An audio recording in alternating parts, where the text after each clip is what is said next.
जैसे वर्ष का विशेष दिन होता है केंद्र का बजट, इसकी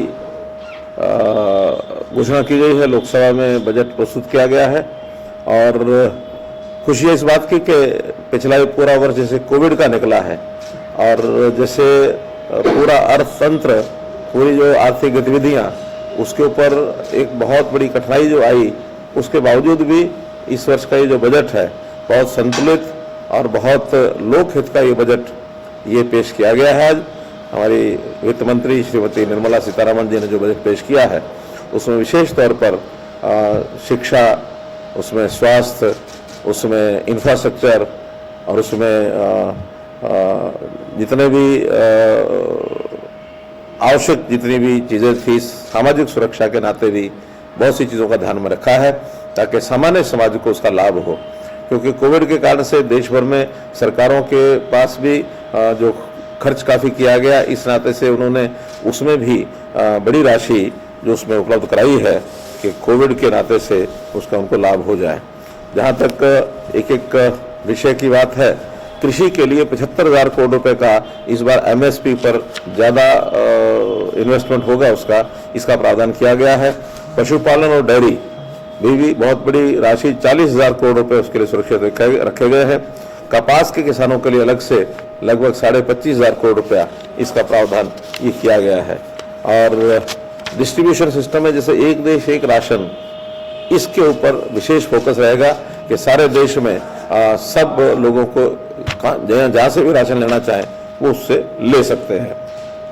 अगर मैं शिक्षा की बात करूं तो इसमें हायर एजुकेशन के लिए एक अलग से कमीशन गठन करने का जो फैसला किया है, इससे मुझे लगता है कि जैसा विषय आता भी शिक्षा के ऊपर जो लोग पढ़े लिखे, शिक्षित और अनुभवी लोग हैं, उनके माध्यम से शिक्षा का प्रसार प्रसार होना चाहिए और इससे राजनीति से ऊपर उठ करके और हम लोगों को ये शिक्षा के काम में काम करना चाहिए। तो हायर एजुकेशन कमीशन का जो गठन होगा ये इसके लिए बहुत सार्थक होगा।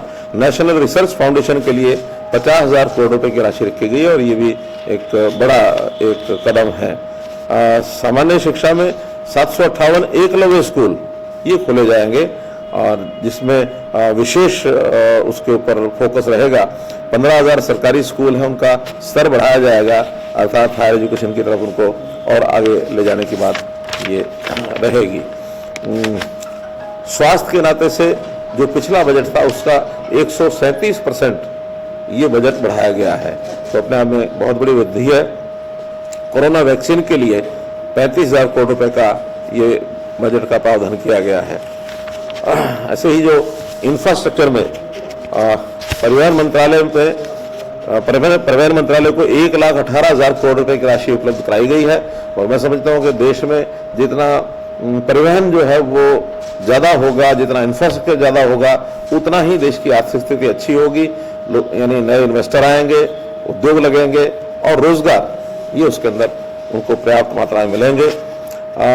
रेलवे और मेट्रो के लिए खास करके 2 तरह की मेट्रो चलाई जाएगी, एक लाइट रेलवे होगी, एक नियो रेलवे होगी। इसका कुछ ना कुछ विशेष प्रावधान इसका ये किया जाएगा। सामाजिक सुरक्षा में बीमा कंपनियों को और उनका जो निवेश है एफडीआई को 74% का निवेश ये जो करने की छूट दी गई है, इसमें बीमा कंपनियां और ज़्यादा मजबूत होंगी और जो हमारे सामाजिक सुरक्षा के जितने पहलू हैं उसमें इसमें बल मिलेगा। जो 75 वर्ष से ऊपर के आयु के लोग हैं उनको आयकर रिटर्न भरने से छूट दे दी गई है कि वो कोई आयकर रिटर्न अब भरने की उनको ज़रूरत नहीं है अगर वो पेंशनर हैं तो। इस प्रकार से ये सब जो विषय किए गए हैं, इस समय समझता हूँ कि बहुत सी चीज़ें सस्ती होंगी, इसमें भी उसका प्रावधान किया गया है। खास करके तांबा है, स्टील है, चमड़े का सामान है वो सस्ता होगा। श्रमिकों के लिए जो न्यूनतम वेतन, इसकी योजना ये लागू की जाएगी। तो इस प्रकार से एक संतुलित बजट, सोना, चांदी, लोहा, तांबा आदि ये सब सस्ते होंगे। जो विदेशों से आने वाली चीज़ें हैं उन पर जरूर थोड़ा बहुत अधिभार लगा करके उनको थोड़ा महंगा किया गया है, अर्थात make in India, made in India, इसका एक जिसको कहना चाहिए कि ध्यान रखा गया है कि अपने देश की वस्तुओं को ज़्यादा उसमें प्राथमिकता दी जाए। इस प्रकार से इसका लाभ मिलेगा। कुल मिलाकर के बहुत जिसको कहना चाहिए एक संतुलित बजट, एक कठिन समय में भी इस प्रकार का बजट प्रस्तुत किया जा सकता है। बहुत एक प्रकार से एक संतुष्टि का यह बजट है। सीएम साहब, लेकिन petrol diesel all time high है और उस पर जिस तरह से कृषि सेस लगाया गया है, तो आपको लगता है आम आदमी पे भार पड़ेगा? नहीं पड़ेगा, क्योंकि स्पष्ट कर दिया गया भी कृषि सेस जो लगेगा उतना ही एक्साइज ड्यूटी उस पर कम की जाएगी। तो एक्साइज ड्यूटी कम करके उसकी जगह पर वो कृषि सेस होगा, क्योंकि एक्साइज ड्यूटी जो होती है कॉमन पूल में चली जाती है। लेकिन ये जो पैसा सेस का होगा ये पूरे का पूरा कृषि क्षेत्र में लगेगा। तो इसलिए उसको केवल अकाउंटिंग के सिस्टम से कह सकते हैं हम, वरना आम आदमी पर इसका कोई असर नहीं पड़ेगा। सर, जो फार्मर्स को लेकर, कृषि को लेकर ये कहा गया है कि एमएसपी जो है 1.5 गुना बढ़ी है, इसको लेकर आप किस तरीके से देख रहे हो? ये भी कहा गया है कि आने वाले समय में जो है फार्मर्स को मजबूत करने के लिए हर कदम भारतीय जनता पार्टी उठाएगी। देखिए, जो किसानों की एक मांग थी कि कम 50% उस पर लागत मूल्य के ऊपर लाभ मिलना चाहिए, वो सुनिश्चित कर दिया गया है। एमएसपी जब भी लागू यानी जब भी घोषित की जाती है उसमें इस बात का ध्यान रखा जाता है कि लागत से 50% अवश्य बढ़ना चाहिए, यानी उससे ज़्यादा लाभ मिलना चाहिए।